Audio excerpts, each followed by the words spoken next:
Hello everyone and welcome to the Green Man channel. Hope you're doing good and well. So it's time for a new album review on the channel this week, and I'm talking about the ninth studio album from the symphonic metal band Epica and their release Aspiral, which came out on Friday the 11th of April via Nuclear Blast, and the album is 11 tracks and just over an hour in length.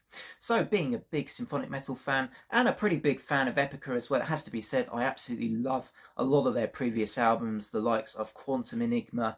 I love Design Your Universe. I love Phantom Agony. I love Divine Conspiracy. They've got some really great albums in their back catalogue, and they always are very, very consistent, I think, in what they deliver.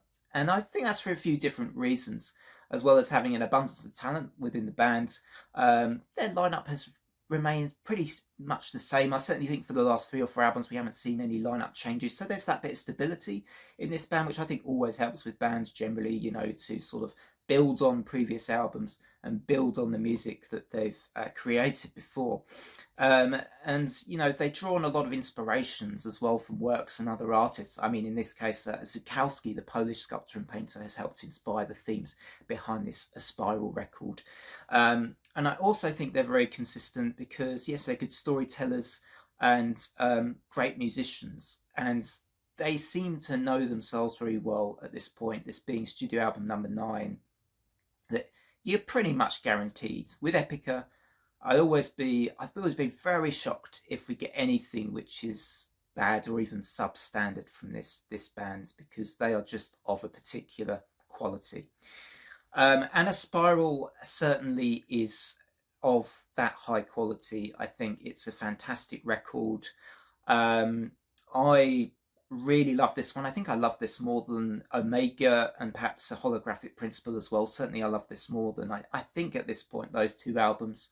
I think it has that impressive array, and it's very familiar in the sense, a lot of this doesn't feel like it's treading too much new ground within the Epica, the Epica timeline so far.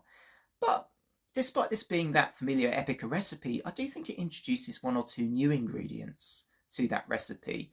Like the track that opens this album, for example, Cross the Divide, is very accessible and quite kind of poppy to me. And I don't think we get too much of that from Epica, or haven't had too much of that in the past, to my mind. So that was interesting as actually a pre-release single as well. And that got me thinking, are we going to get an accessible Epica record? But no, it's more in the vein of recent records like Omega and the aforementioned, and Design Your Universe as examples. This does also, I think add in 1 or 2 sort of things which do also sound a little bit newer. Like there's a gent moment in one of the tracks in I think it's in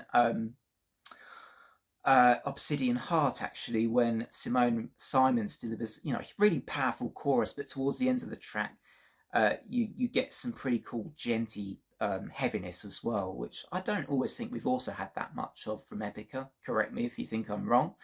And you just get, I think, 1 or 2 new things as well as the familiar Epica stuff. But it's really kind of rich, rich layers of things going on. And I think Simone Simons is as brilliant as she always is on this record. Her performance levels are, as good. I never expect much less, to be honest, with Simone. Mark Jansen is also great on here too, and you get his usual kind of, complimentary death growls to Simone's vocals. So the whole Beauty and the Beast thing is certainly here with Epica. And some other songs, actually, I wanted to mention that I haven't yet. I mean, this album continues a New Age of Dawn series, which we last had, I believe, on Design Your Universe. Looking at the different tracks within their previous albums, you've got parts, I think, 7 to 9 on here.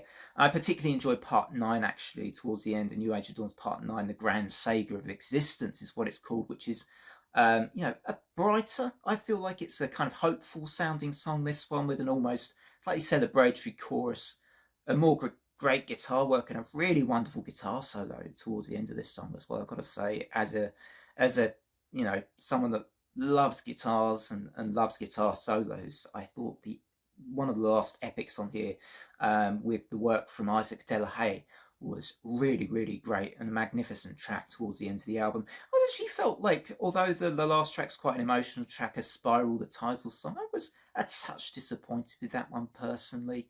But still, a good song to finish the album on.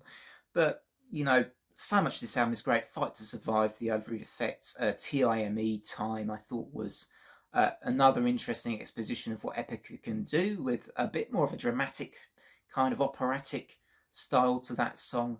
Again, just delivering Epica's formula, but perhaps in just a tiny bit of a different way to some of what we've heard from him in the past.